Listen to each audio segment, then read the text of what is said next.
G'day YouTube, the Tesla Prepper here. So today I'm going to be talking about my power scenarios for the whole house. So I have an electric car, which means I need to be prepared if there's a power outage. And because I live regional, if power goes out actually quite a lot, and we run on tank water, which means we have pumps and we can't flush the toilet if the power's out. So having things like a whole house battery like we do actually makes a lot of sense for us. A lot of people, it doesn't make sense to have a whole house battery, and just having like a solar battery and a solar generator could make sense for that. But because of the need to run pumps and toilets and fridges and kettles and all that sort of stuff in case the power's out, we've got a whole house battery. So what have we got here? Behind me here is the Tesla Gateway. So a little bit of backstory. When we moved in, we didn't have the Powerwall, the solar, or the battery. All we had when we moved in was a power point right there. So what we do is we'd plug in our car to the power point, and that was fine for the period when we moved in. And pretty soon after we moved in, we got the high power wall charger installed. So, but what I did was I got them to install a sub panel just right there where the Gateway 2 is. So they ran 80 amp circuit from the main fuse box to the garage here for this, and they actually ran two cables at the same time because we were planning to put the power wall and stuff in. So what we did was we ran the two cables here. I only had one connected and fused up. The other one was just waiting. And so what we've since done is when we got the Gateway installed, we removed the sub panel from here. So the power for the house comes from the street, comes in, goes to the main panel, comes out to here, goes to the Gateway here, runs back to the main panel and feeds the rest of the house from the Gateway. So that way our whole house can be powered and running from the battery if the power grid is down. And we have a surge protector on the main breaker, as well as the Gateway can shut down if something happens.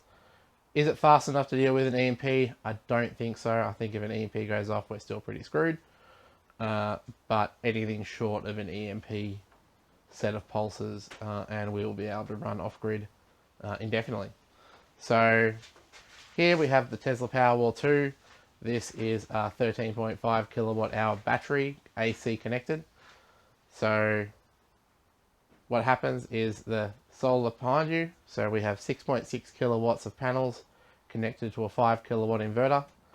We wanted to have a bigger inverter, but in the part of the state where we are, there is a limit to 10 kilowatts per phase of inverters.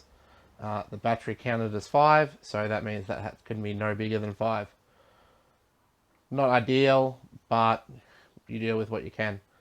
So what we now have is from the main circuit breaker comes into here. We've run an extra air conditioner and stuff off it because we are a little bit of planning to get that happening. We have a backup 20 amp power point in case we need to charge the car and the high power charger is broken. So that will charge the car at 50 kilometers an hour because we're on single phase, and that will charge it at about 25 k's an hour because it doesn't actually run at the full 20 amps with the adapters and stuff that I have. Powerwall can output 5 kilowatts when the grid's up and 7 kilowatts while the grid's down, which is enough to run things. And if the grid is down and the car is charging, the car and the Powerwall, I like that they communicate, and so you won't end up completely draining your battery with the car, because the car's battery is so much bigger, more bigger than a single Powerwall, that it doesn't work out. So with the Powerwall, you can actually get into it. It's got like a little indentation on it. You push the indentation towards it, and it levers up, and then you can open it up and see you've got all your breakers and things all properly labeled there.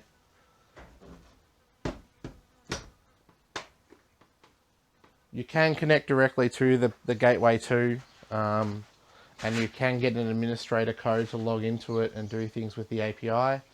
But if we were talking full grid down, we might have some trouble changing settings on it. I don't think it's even possible to change the settings on it without going through the Tesla servers.